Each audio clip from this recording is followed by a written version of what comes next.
Welcome guests. This week we are talking about the Electric Light Parade.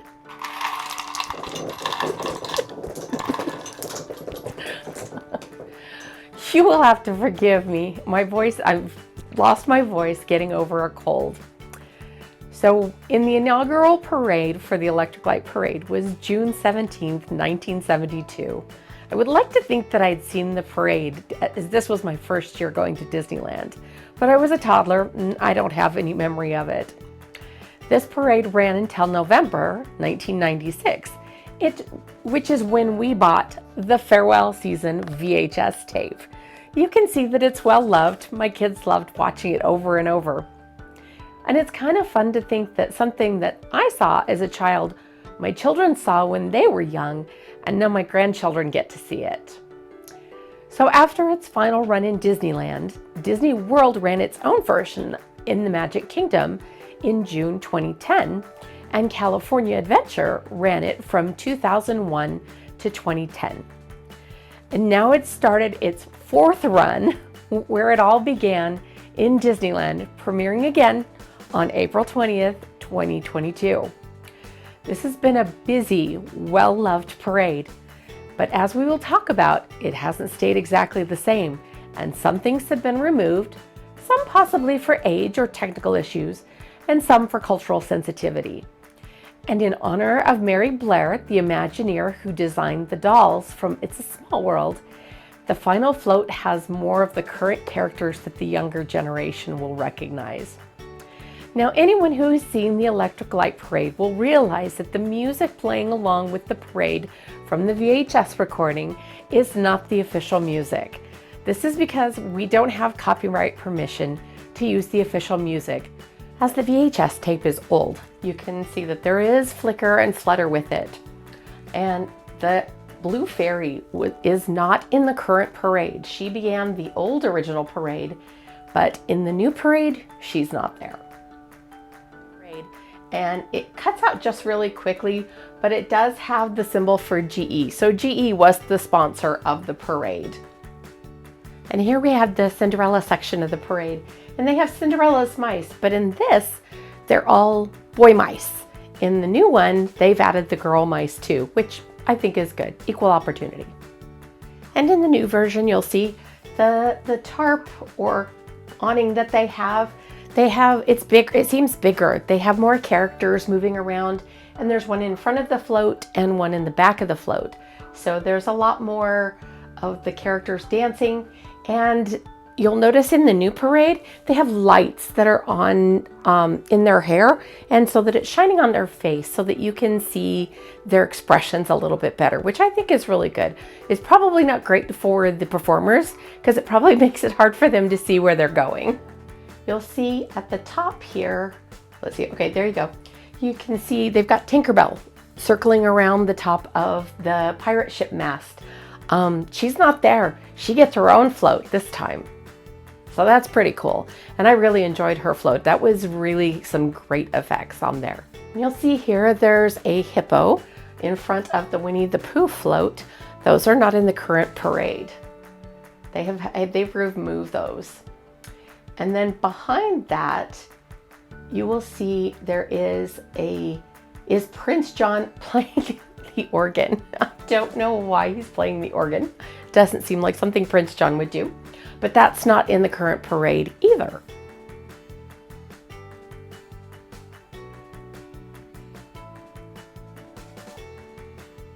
And following the Prince John float, we have the Dumbo Float with a little bit more of the circus. That's not in the current parade either.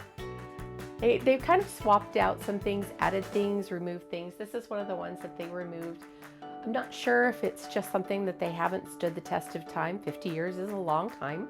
Or if it's just that they decided that there were some other floats that they really wanted to do. And then next we have the Pinocchio Float.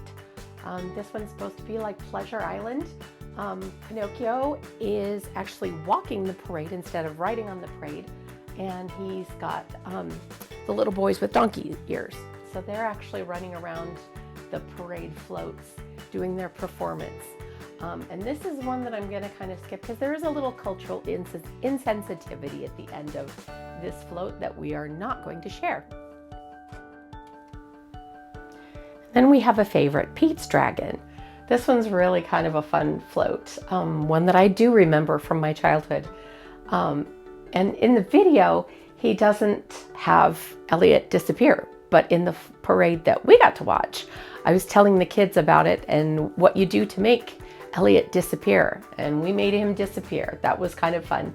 I think a lot of the kids don't know who Pete's Dragon is, so there might be some questioning from the younger generation and watching some of the old movies. And the final float in the original parade was to honor America. So they have a big giant rippling American flag with the eagle and patriotic performers in Revolutionary War style costuming. It's a very long float, but this one has actually been replaced as well. So there you have it, the original Main Street Electrical Parade. Now let's take a look at the current parade and see how things have changed.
and for my favorite light. Thanks for the magic, Walt. If you enjoyed this video, please like, share, and subscribe, and leave a comment. Let us know what you think.